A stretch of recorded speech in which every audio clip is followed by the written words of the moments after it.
YouTube or anything. Ooh. I know, now with this good, isn't it? So no one can record you without your permission. Got it. And we can start, right? And hopefully some more people will join us, because lots of people told me they were coming. So I'm just what I'm going to do, Nicola, while you get started, I'm just going to go on to the Mighty Networks, just because of the I know. I need to. I don't know how to stop it. I can't. I must be able to stop it. In Mighty Networks, we've got this sort of private social network, so that there's no Facebook nonsense, and it generates a Zoom meeting whenever you put an event in there, which is causing me endless stress. When I set it up, I must have not noticed that setting, so I'll go in and change it.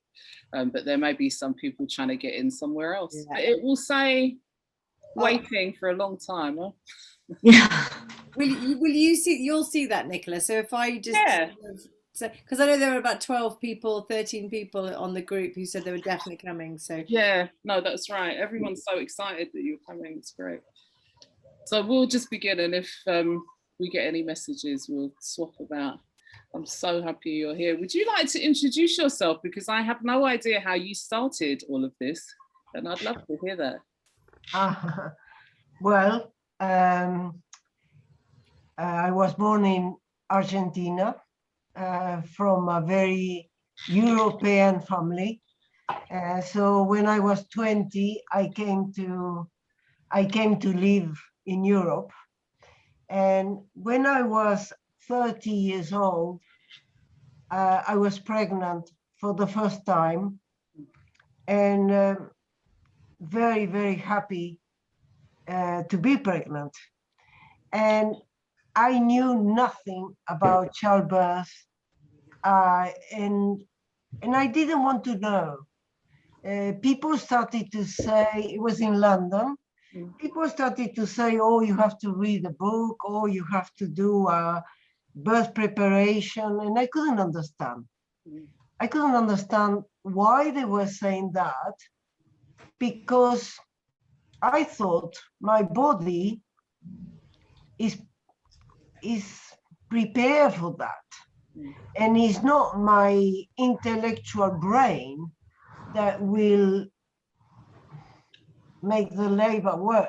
It's my body. So I couldn't understand why I had to prepare or to read books. So I didn't read any books.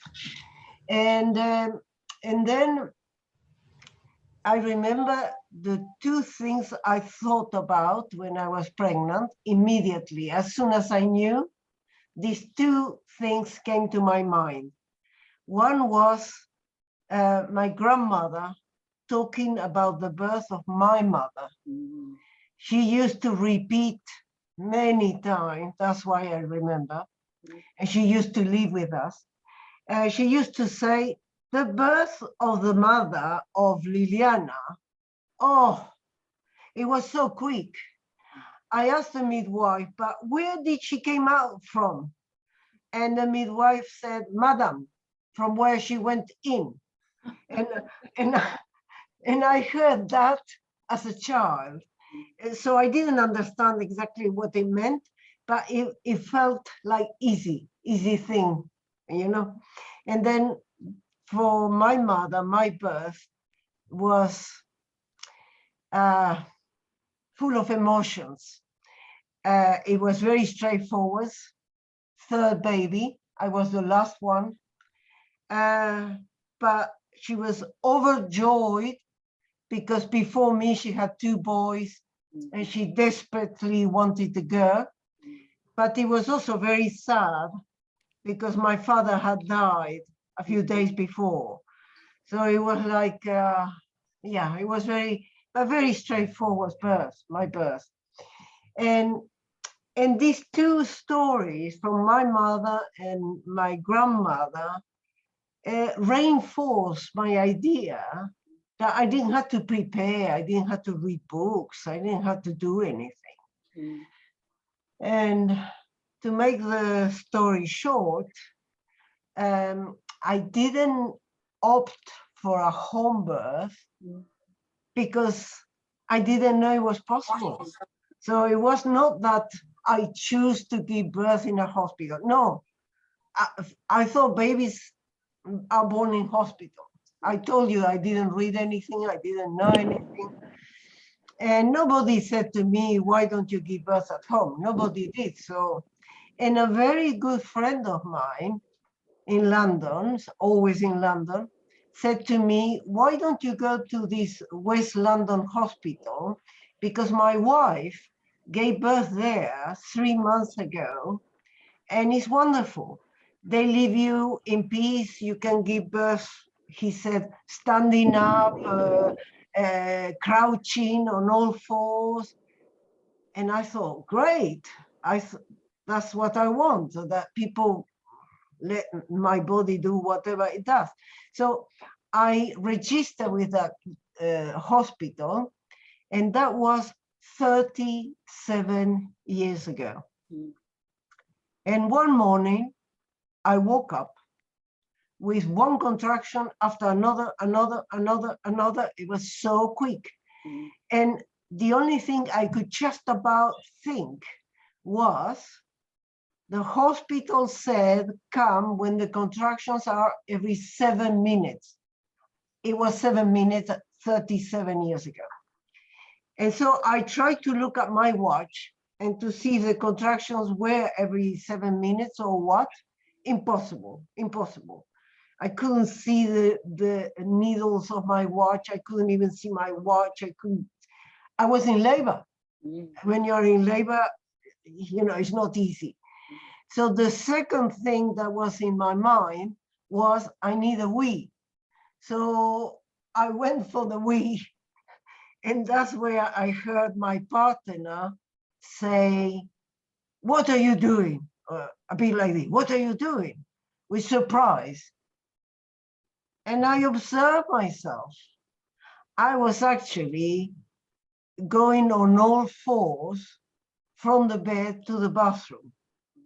And of course, he had never seen me going to the bathroom on all fours. So that's why he said, what are you doing? He was a bit shocked to see me like this. And I remember I stopped and I looked and I saw my two front hands on the floor. That's how I realized I was on all fours, but I didn't know. I didn't know I was on all fours. And I answered, I don't know. I didn't know why I was doing that. I don't know, but it feels better. And I kept going on all fours and I went to the toilet. After that, we went quickly to the hospital. And in the hospital, the midwife said, wonderful, you are 9 centimeters. I didn't know what she was talking about. What 9 centimeters? But I didn't care. I didn't have the, you know, my brain, my neocortex was not working. So I still remember 9 centimeters, wonderful, whatever. And so they took me to a room. Of course, they checked me. That's how they knew it was 9 centimeters. So they took me to a delivery room. And there I was crouching on a mat. And I remember holding on to the bed. I needed to hold on something hard, you know? And I felt the baby sliding in my body very easily, you know, just sliding down. And at that moment, I heard this, the door opened, and a doctor came in with 10 medical students. Not midwives, not student midwives, medical students, men, women. And when I saw all this crowd of people, my partner was in the room, but he was so discreet that I have no memory of him. But he counted them and he said there were 11 people. I just saw a crowd of people in front of me. And I closed my eyes thinking, I cannot give birth with all these people watching me. And as soon as I closed my eyes, it was 10:30 in the morning, the doctor said, oh, she's falling asleep. We have to help her. Mm. When I heard that, I opened my eyes big like this because I didn't want any help. I knew I didn't need any help. So I opened my eyes like saying, a way of saying, I'm not asleep. Mm. And then I had a contraction or two, and they realized the baby was actually going to pop out very soon. Mm. So they said, we are not going to wait for fetal distress. We are going to deliver the baby now. When I heard fetal distress, I still remember, as you can see, you know what I thought? I thought that man is mad. Mm. You know, not for 1 second I thought there was fetal distress anywhere. Mm-hmm. I thought he was mad. But he was not mad. He wanted to use me and my baby for a class of forceps. So they picked me up, they put me on the fetal position on the bed. They gave me an epidural that obviously was overdone because I had no legs, no body. I couldn't move my body for 36 hours, which is crazy. Mm. And then they put my legs in the air and cut, forceps, push. I pushed one, she flew out, only 3 kilos. And that was my first birth. And for me, it was so traumatic. Nobody explained anything. And because I didn't know anything, I didn't ask questions. I was just in a state of shock. I didn't want to leave the hospital. After 6 days, they almost kicked me out. I didn't want to face the world. I just wanted to stay there forever. It was very strange. I didn't want to go home. Very strange. And then after that, I discover by talking to other mothers with babies that that wasn't an unusual situation.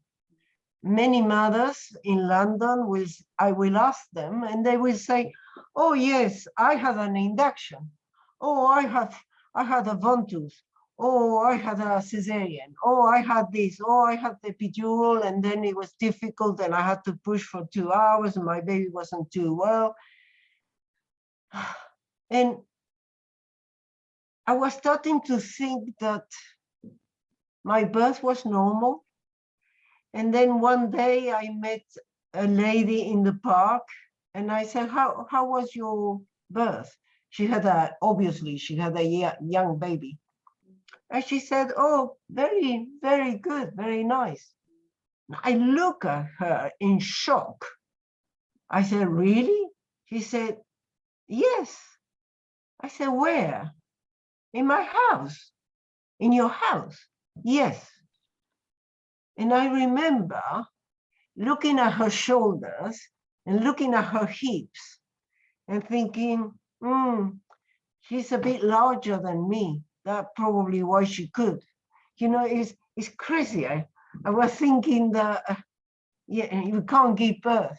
So when I was 4 years later, almost 3 years and a half later, pregnant again in London, then I thought, this time I'm staying at home and I actually prefer to die, if I have to die, than to go to the hospital and have a similar experience again. Mm. Death was better for me than going through that again. It was like this. And I started to look for a midwife who will just come and do what my mother's midwife did in a hospital in Buenos Aires, where I was born. You know what she did? She was knitting all the way through in a corner. That's what my mother told me, you know. So I started to look for that sort of midwife, believing that I could find one like this. And I talked to some nice midwives on the phone, private, of course, private midwife. But they were all telling me what they will do and how many hours they will spend with me and what they will bring with them. And they gave me lots of talks. I didn't want that. So I kept looking, and I was pregnant, and I never had a scan in my life. So I didn't have a scan with the first, and I wasn't having a scan with the second, the third, and the fourth. I have 4 children. Scans, I don't understand why women have scans, because, well, it depends, each one. But for me, it was a blessing that the baby had come to me.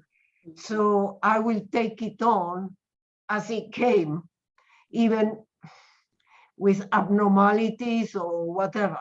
Yeah. So I didn't need to know anything.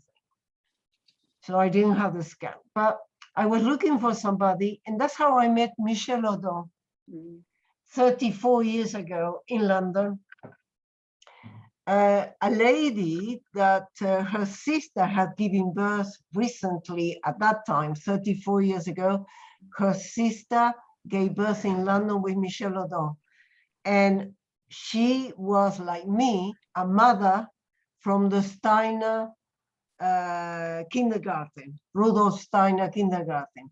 That's how she said, Liliana, I think you, the way you are, you should phone Michel Odent, talk with him.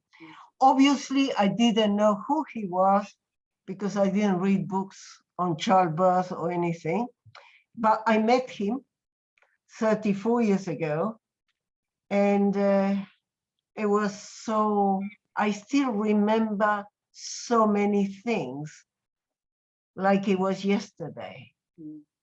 I even remember how I was dressed, when I never pay any notice of how I am dressed. You know, I'm awful for that. But I still remember, I also remember that when we shook hands, he said, have we met before? And without thinking, I said, not in this life. And then I thought, oh, what did I say? But he didn't pay any notice to what I said, you know. I felt like he was somebody from my family immediately, you know, first meeting. And we talked in that meeting, he came to my house, we talked about anything except childbirth. So after 1 hour, I started to think that he had not realized that I was calling him because I would like him to come to my birth. So a bit shy, I said, but I am pregnant. It was quite obvious. I was 5 months pregnant. You could see it. But I thought maybe he's not paying any notice to that. So I said, I'm pregnant. He said, oh, but oui, bien sûr, boss, of course. And he kept talking about anything. And then when he was about to go, I said, do you think I can have a home birth? That was his answer. For me, it was perfect. He gave me back the confidence I had almost lost with the first birth. This was like this.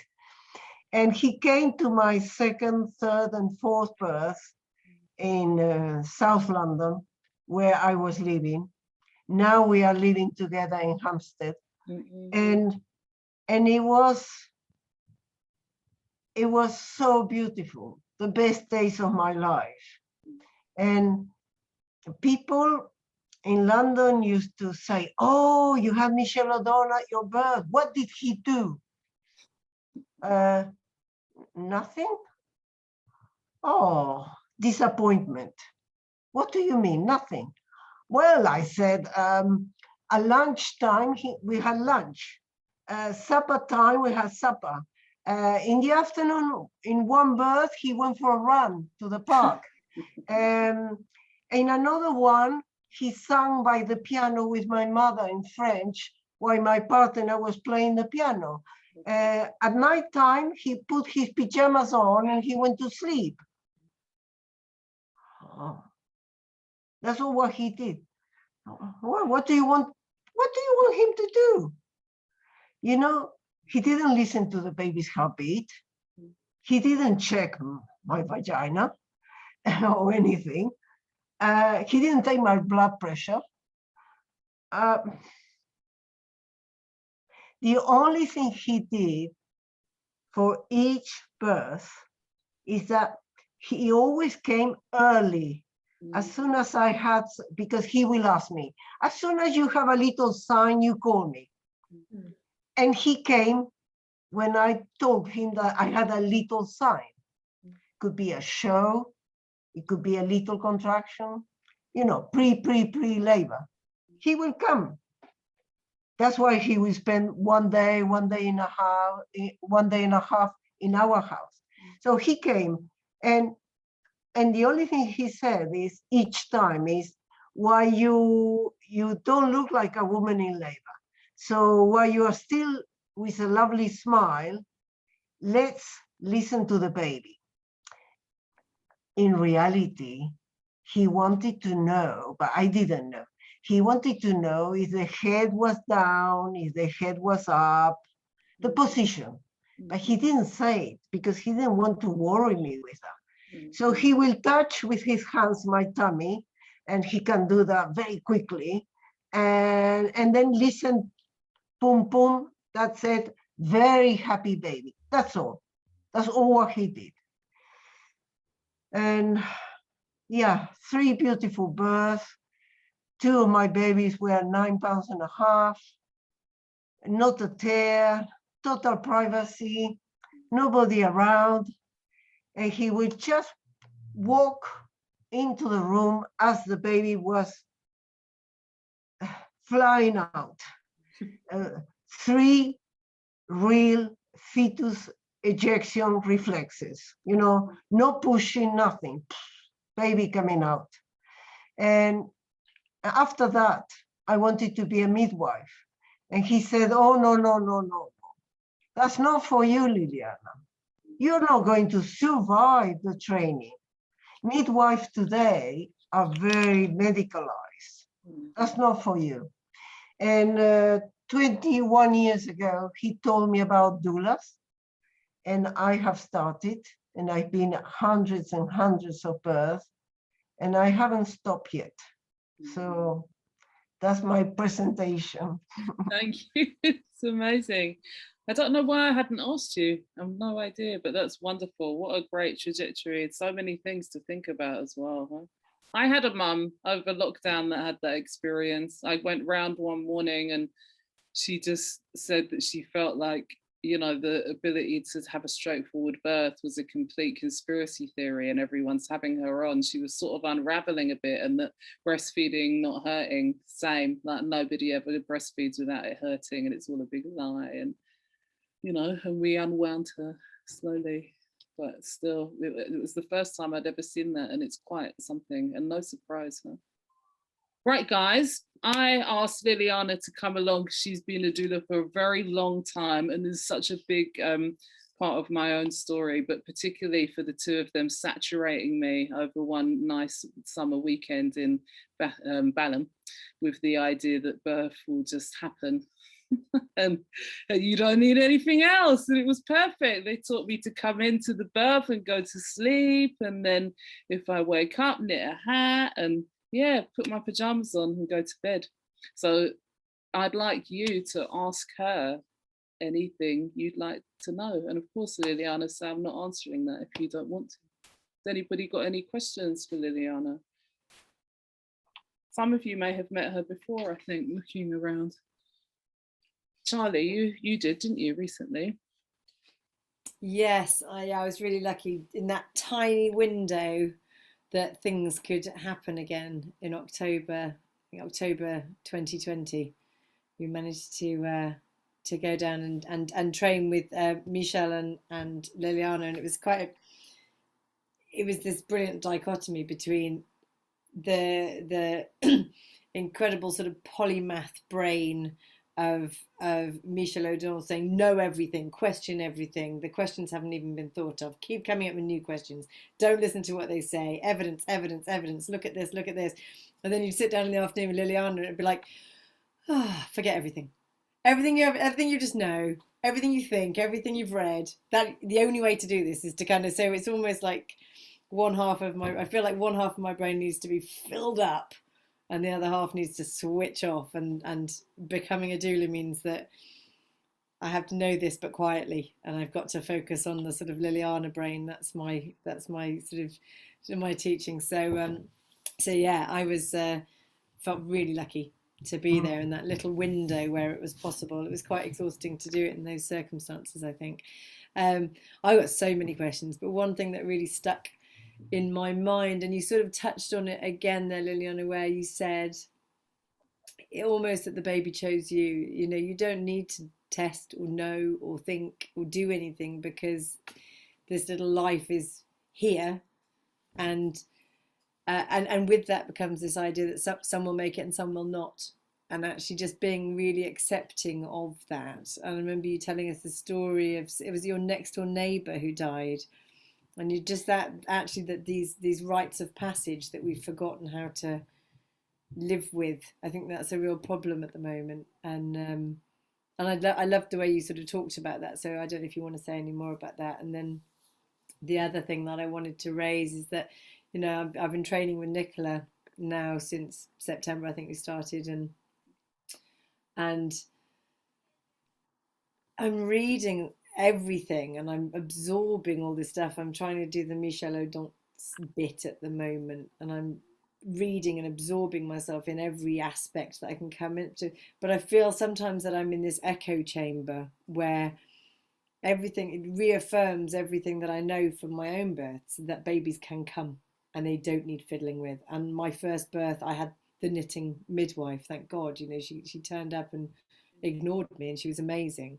So I've seen it and I know it happens, but every single person I speak to, particularly through lockdown, but everybody I speak to about their birth experience is the other story. And I'm really struggling, and I just love to hear, you know, you must have the same, everybody who works in this must know that so many stories are going down that wrong path, the inductions and the unnecessary fiddling and nonsense and the fear mongering, and you can and you can't, I can only do it if I'm told you can do it, and just constantly trying to come back to that core of trust that I think you really stand for. I don't even know if I've asked a question, I've just spieled, but that's how I feel. So yeah, one thing is, I think it was September, not October. It was September. I did my training with you in September, and then I started with Nicola in October. Yeah. Do you remember Charlie, that lovely couple that was sitting at the back? Yes. When Charlie came, the last Paramana in London, there was a lovely couple, adorable couple, and she is 30 years old, and he's probably something like this as well, no, that age. Mm-hmm. But she was born at home in London 30 years ago with Michel Odent. Oh, lovely. Do you remember that, Charlie? I do. Yeah. I do remember that, yeah. So after the Paramana course, she asked me if I could be the doula. And actually, when I arrived, she was in labor. When they called me one day, she was in labor. And he asked me if we could not call a midwife. So she had a beautiful free birth at home. And it was so lucky that they asked me not to call, because, you know, if they ask me to call, I will call, of course. You know, I cannot do what I fancy or what I think is right. I always do what the parents ask me to do. She didn't ask me anything because she was in labor, but he asked me, and And he said, my wife would prefer that you don't call anyone. And he was very lucky because I don't know if you remember, Charlie, but she was extremely slim and quite little, but very slim. She had almost 9 pounds baby coming out. Not a tear, but in the last 1 hour, she was screaming her head out, help, help, help. And I was hiding downstairs with the husband.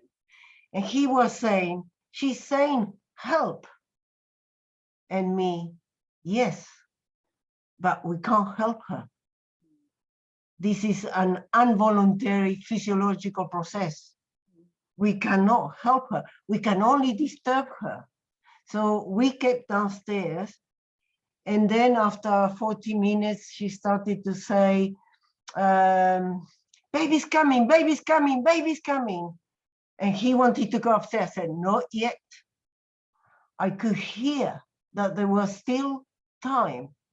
I didn't know the baby was so big, and I didn't know the baby was coming like this to make it easier. I didn't know that. I knew it was big because she looked big, but the baby was like this. And then she kept shouting, baby's coming, baby's coming. And then she started to say, catch it, don't drop it, don't drop it. So at one point I felt now is the right time to go upstairs. And when we went upstairs, there was only a little bit of, vertex, just a little bit like this appearing. So there was still time. And there were a few more contractions and she came out. She came out. But with midwives, never. She would never have given birth. They would have been listening to the heartbeat, blood pressure, this, the other, and a big baby like this and like this. And then they would have said it was a very big baby and he had the arm like this. That's why you couldn't give birth. She gave birth and without even a tear. So she was over the moon, over the moon. When the midwife were called, eventually they were not very happy with me because I talk about vitamin K and they wanted to attack me. They wanted to complain about me. But I am not part of the doula UK, so they couldn't complain to anyone. So that was good. What you were saying, Charlie, about so many women had bad birth. It's easy to understand. You know, I don't know exactly what you want me to say about that, but it's not easy to give birth in a hospital. It's not easy if you are induced, forget it. You are going 95% of chances that you will have a horrible birth, but that is induction. But let's say no induction. The woman goes into labor spontaneously and goes to a birth center to give birth. Most of them, not all of them, most of them, especially if they don't have a good doula, I'm not saying there are bad doulas, but at the beginning, when I didn't have experience, it's not that I was bad, but I did take sometimes women to hospital early, like 3 centimeters. That's too early. That's bad. And then she ended up with forceps, epidural, and all that. So we have to accept that giving birth in a hospital is not a good place. The environment is wrong. Midwives, as you all know, go in and out, in and out. Just that is bad. Because when you're in labor and you have the door that opens and the door that closes and somebody that comes and says something to you and does something to you and she disappears and she comes back, is a disaster. Then you are left in the room with your partner. If your partner is a man or a woman, it's the same. They are full of emotions. They don't know what to do. they disturb the birth process. You know, when as a doula, I always keep the husband out, or the wife if is lesbian, with me outside. Why? Because birth is a story between two people, not 3, 4, 5, 6. It drives me mad, all these videos on internet about natural birth, where I see a woman in a plastic pool surrounded by 2, 3, 4 people and a camera, and sometimes, of course, in a video, because they are doing a video. And they call that natural birth. And finally, if it's a second or third or fourth or fifth baby, finally the baby comes out in the film. But that is because that birth has been made so long and difficult. I've seen videos where the baby looks blue and is really like this and pushing. And they call that natural birth at home, in the pool, with 2, 3, 4 people around. Michel Odent is thinking of writing another book that he will probably write in Spain, because we are going for a month to Spain, if they let us. And the title will be, Can Humanity Survive Socialized Birth? And that makes me sad, because many people that want a natural birth, so they don't want epidural, they are not going to hospital, they want to give birth, wonderful. They think they need a crowd around. The husband has to be there. Why? Why anyone has to be there? Birth is between two people, mother, baby. And that is not well accepted. Because of my age, husbands are very nice, or partners are very nice with me. And they accept what I say. They accept to be out of the birth with me, because I'm also out. The last one, I said, go to sleep, and he went to sleep. And he only woke up half an hour after the birth, because he was really asleep. So, and he's so well. I went to see them yesterday. He's so relaxed. Why, with the first one, that husband was awake, and there was a midwife, but he was awake, and he was so nervous. In the first few weeks, he was so nervous. He was tense. This one, he slept through. Wonderful. No midwife. When he woke up, he couldn't believe that there were no midwife. And I, to protect myself from him, I said, sorry, but your wife said no. Because he wanted a midwife for sure, but he was asleep. That was lucky that he was asleep. And so it's, today it's easy to understand why women cannot give birth. You know, you have to know that a few thousands of years ago, something like 12,000 years ago, before agriculture, before we were, you know, farming animals, before that, women will isolate themselves and give birth. That's how it was. And then we started little by little to organize, to socialize birth, first with a midwife, then a bit more, then a bit more, then a bit more. And now, look, now most women cannot give birth. But it doesn't mean they can't. It's just it's difficult, even in a birth center. Personally, when a woman wants to give birth in a birth center, and I cannot change her because she really doesn't want to be at home, and you have to know when to stop and not keep insisting, it's good to know when you have to accept that this woman, she wants to go to hospital. I said, okay, I don't say anything more, but I do take her very late. It's not unusual for a first-time mother to give birth within 40 minutes, before 1 hour. They have already given birth. Sometimes it's half an hour, sometimes 15 minutes, and they give birth. And only once the baby was born in a car. That's not a bad thing. It was their car, so it was okay. Not for them, but from a bacteriological point of view, it was okay.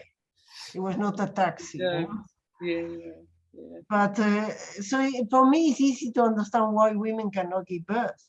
And also, Natalie, my backup doula, who is now studying as a midwife, so she's a student midwife, she tells me the amount of women, all ages, first-time mother, multi-paras, all sorts of women, all sorts of age, that they want to be induced.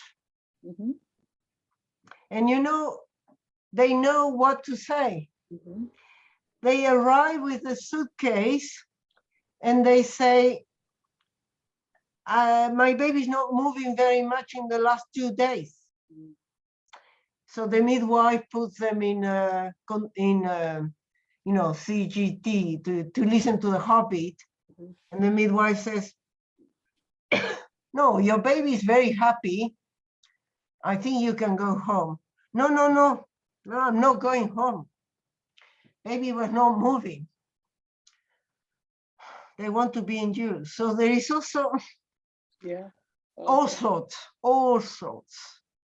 Why do you think that is? So that they can have a bit of control, or they just don't understand the risks, or what do you think? All that, I think, is they want to be in control. Some are fed up. They can't sleep well, so they are fed up. They want the baby out. Others, they want to be in control. Others, that this day suits them. But also there is a lot of ignorance. Because they don't realize that it's not good for the babies. They don't realize that, they feel safe there at home. They will be fine. So it is difficult to be a midwife today as well. It's not only difficult to be a pregnant woman, but it's also difficult to be a midwife. And some midwives are just rolling their eyes with some women, but others are, do you want an epidural? Second baby. Like a few days ago, it's my backup doula tells me, a woman arrived. She had already had a baby, second baby, full labor. Baby was not far away. And the midwife, do you want an epidural? Do you want an epidural? Do you want... Okay. Mess up the birth. Yeah, of course. I think there's that part of it as well, is they're so stressed out. It's so much easier to have everyone plugged in, Yeah, exactly. Because when you have the epidural, you are plugged in, and the midwife, who is always rushing around between 2-3 women and having to type everything on and knowing that at 8 o'clock she's going, she can see the heartbeat on the screen outside near the desk. So she's, it's easier. Yeah. I love that scene in these guys on the reading list is The Business of Being Born. And they have that brilliant scene, don't they, with the doctor in front of the whiteboard. And she's like, room 1, okay, she's got an epidural and a drip. Room 2, they've all got an epidural and a drip. And then room 15 or something only has an epidural, and the doctor goes, let's get her a drip. They're just filming kind of, accidentally out of the corner. And, you can understand why, if you're in, you want to control what's going on. But, in Edinburgh, they're the lead institution in the world for induction studies. And so they use this study here, that they did this big study, and it showed that inducing everyone, I think it was at 38 weeks, brings better outcomes, because the population of Edinburgh is so full of substance abusers, right? And things like poverty and malnutrition and whatever else. It does look, you know, if you look at the general population, it does look better. But now that goes all around the world, you know, and many, many places. I don't know if you've noticed, but it's getting earlier and earlier again after the March of Dimes in the States. And it was sort of, you know, 40 coming up to 42 weeks for a while. And now it's earlier and earlier. And now the last, not long ago, the new guidelines for is 41 weeks, no more. Yeah, yeah. And that's of course, here. some midwife will do it and some won't, but that's the guidelines today. So, you know, when you were speaking earlier, I was remembering, you know, after those babies that I had there in London that came at 42 weeks, and I saw the same, you know, they're only like 19 and 18, right? It's not that long ago. And I saw the same obstetrician who was just like, do you care? I don't care. Is your back sore on that? You tired? I'll induce you if you want. Like, he was not, this is at 42 weeks. He just didn't care.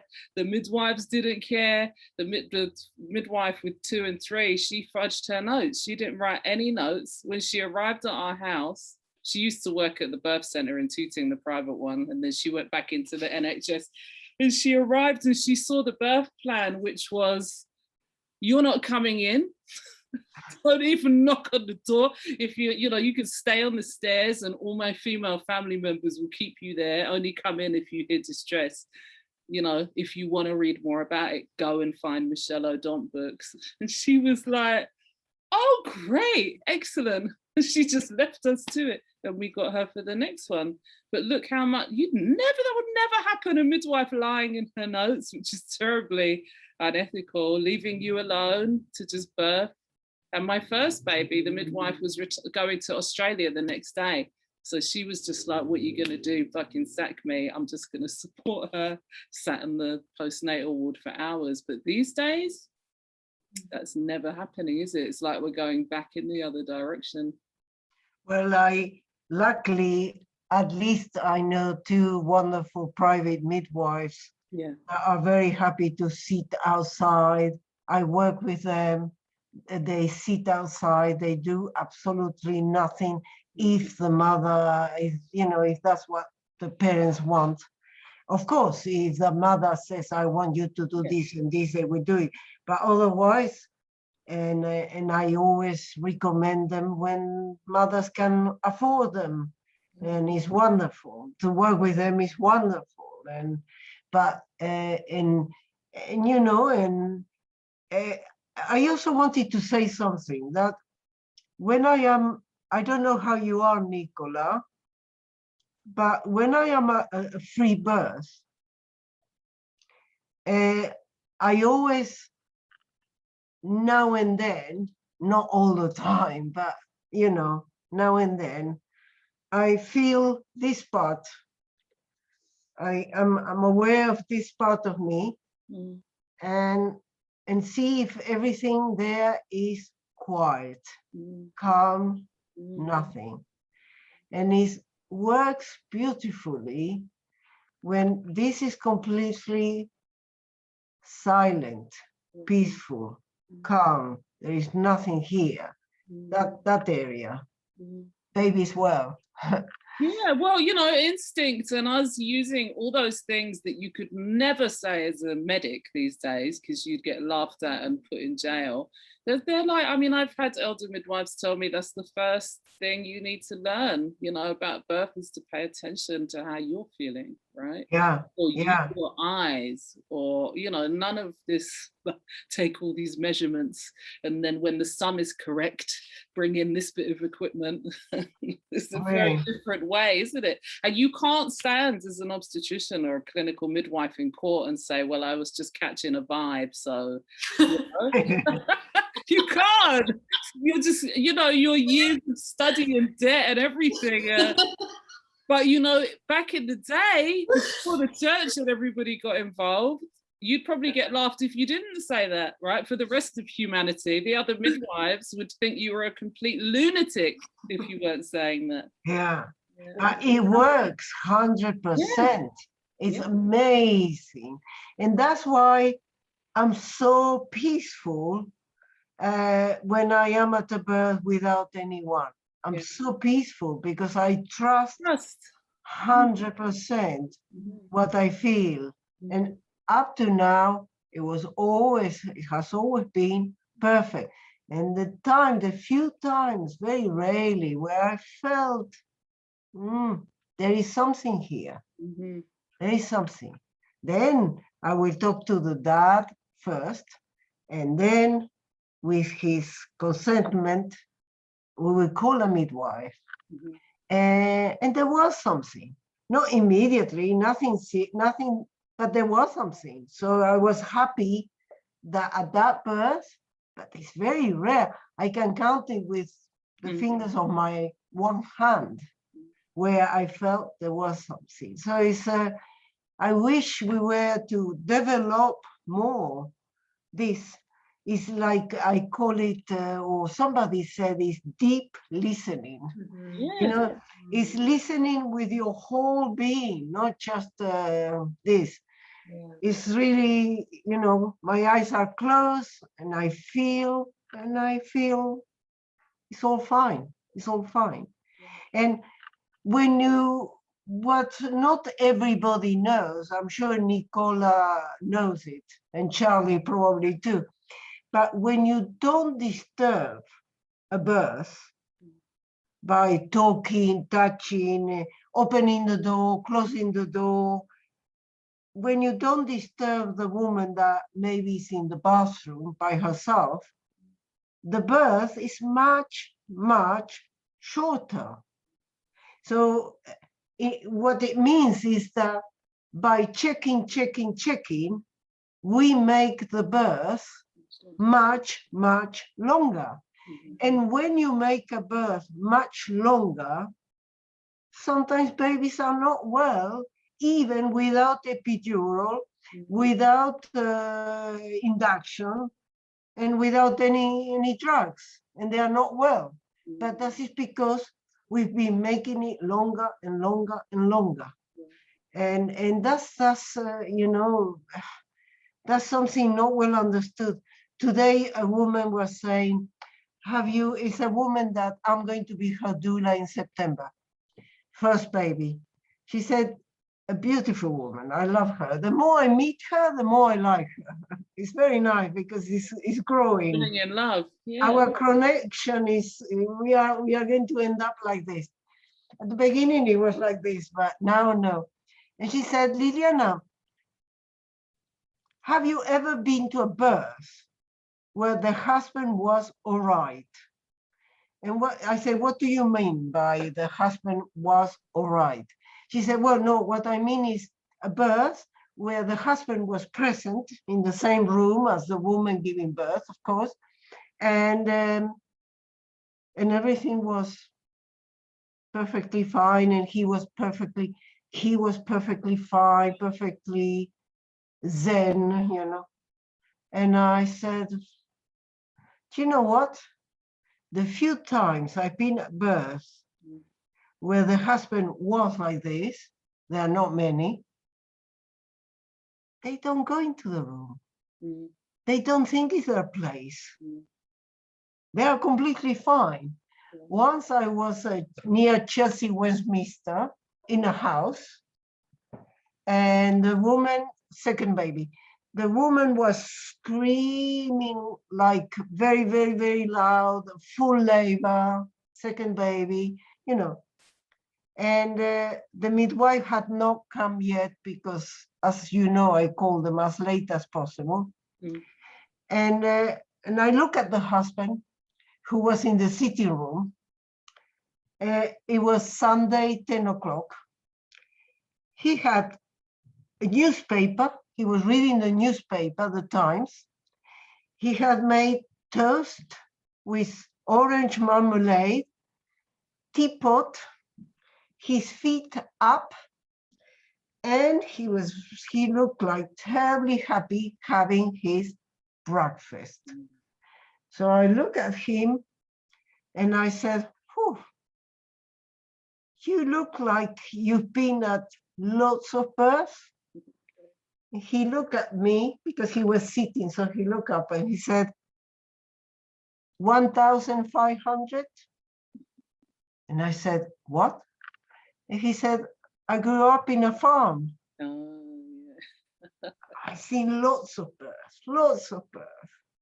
But he was not in the room with a woman, and no, he knew that his place was not there. But I felt he was totally relaxed. But that's unusual. As soon as I moved to Scotland and I realised that some people had grown up in the countryside in any classes or groups, I'd always, one of the first things I'd say, "Who grew up on a farm?"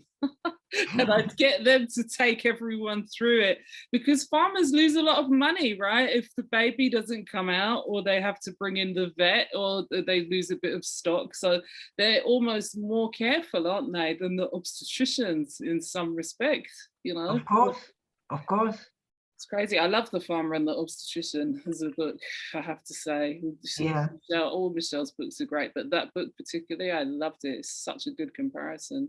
Yeah. We're doing the same thing, aren't we, with our food is on the whole. And we are mammals. Yeah. We are human mammals, but we are mammals. Yeah. And women, they find it's still very, and I'm talking about women that want to give birth, natural birth, so that sort of women.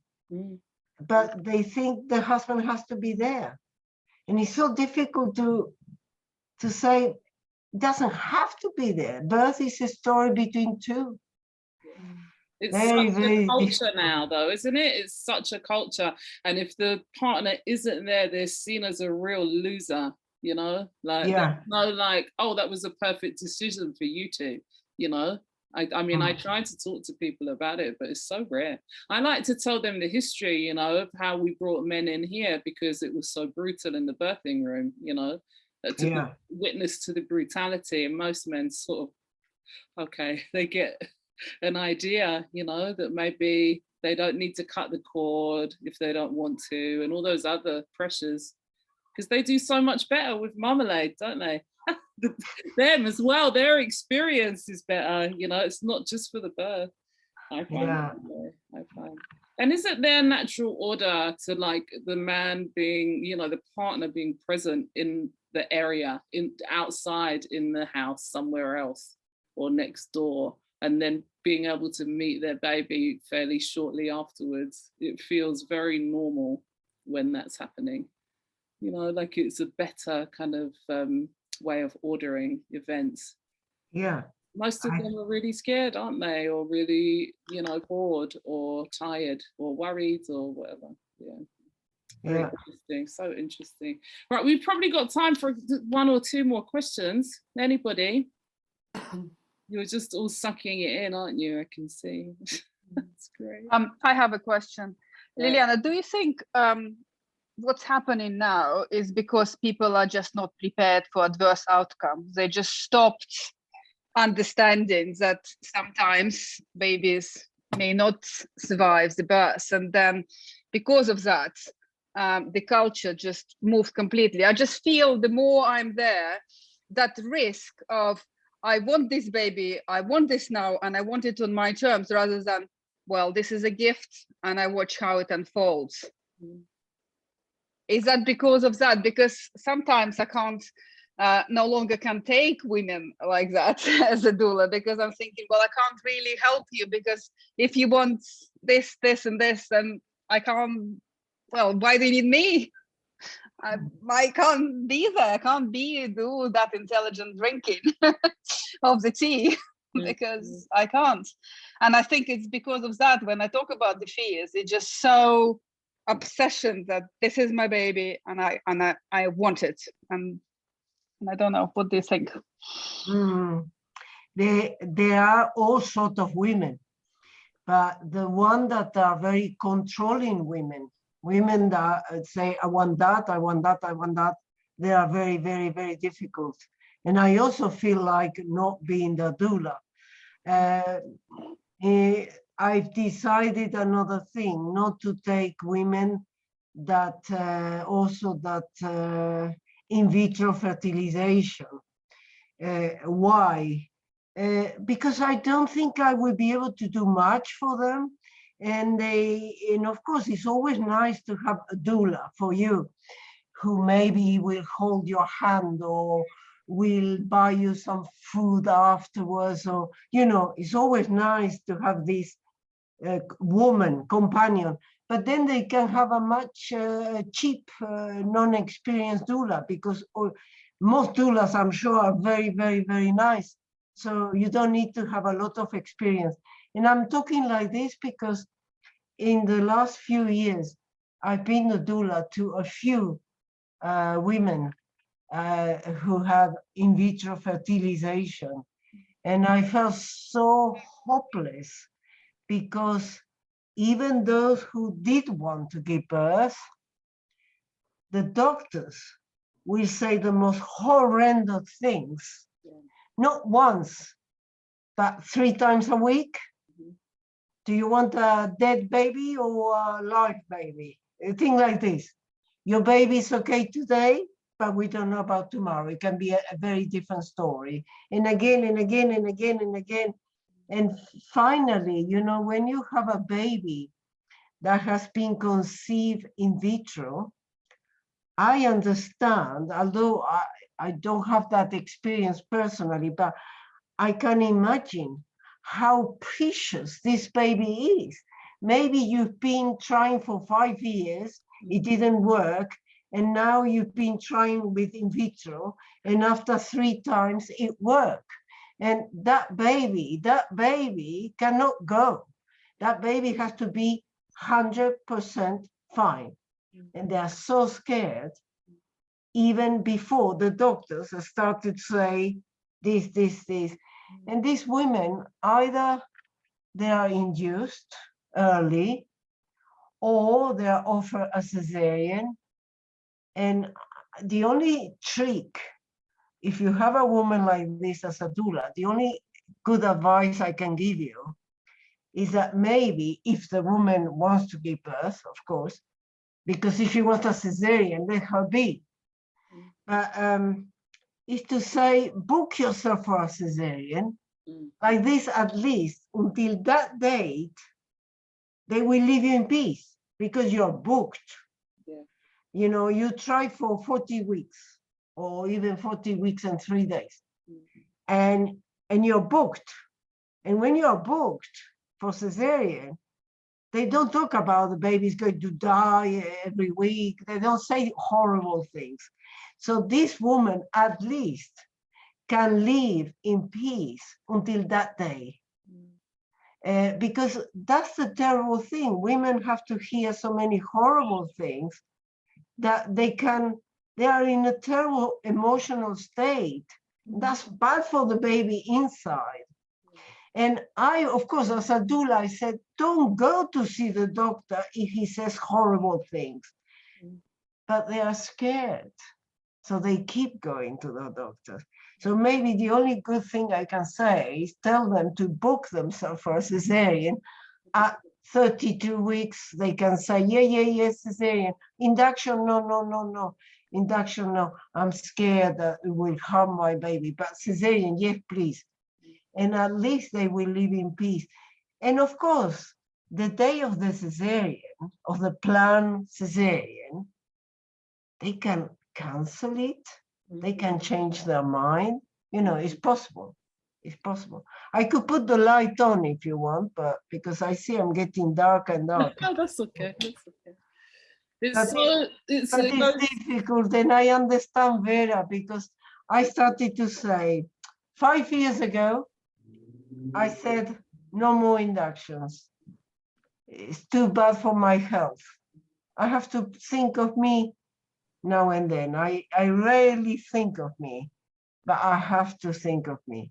It really damages my health so much. I can't do it anymore. I feel like I am being part of a crime.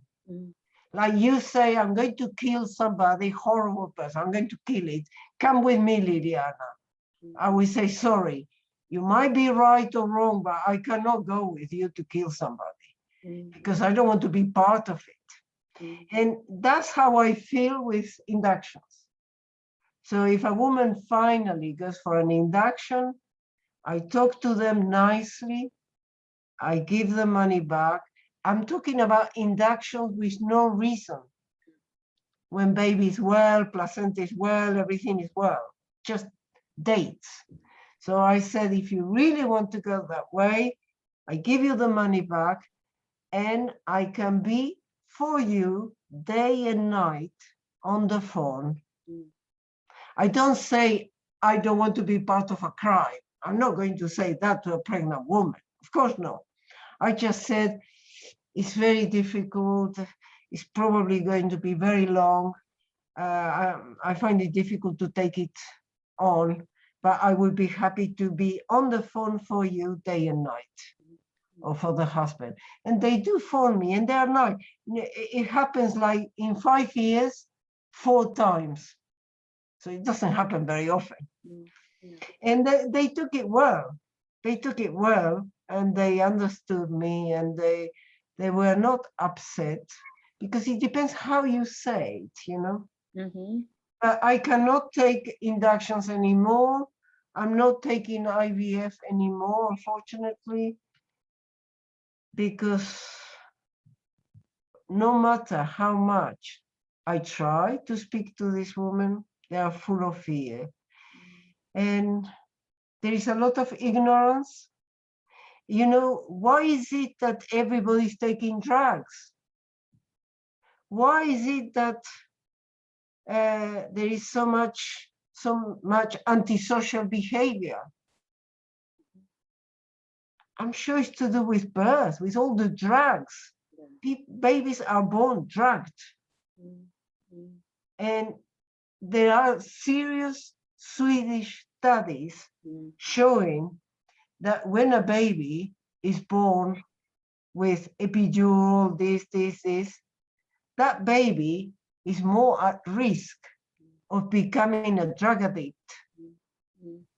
You know, a midwife in Glasgow, she replicated that study to see if it had impacted, because, you know, obviously Scotland has a massive problem with opiate use.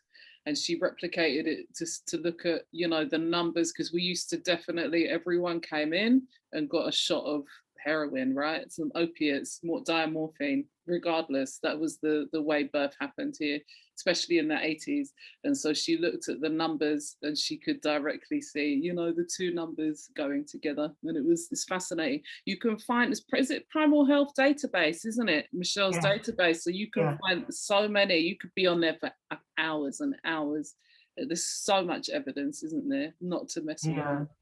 And you know, Nicola, in the 70s, or just a bit before, actually, not the 70s, 50s, in the 50s, in Germany and America, they started this twilight sleep. Yes. You know, this birth where the mother was put to sleep, and when she woke up, there was a baby. Yeah. So the birth happened while the mother was asleep with drugs.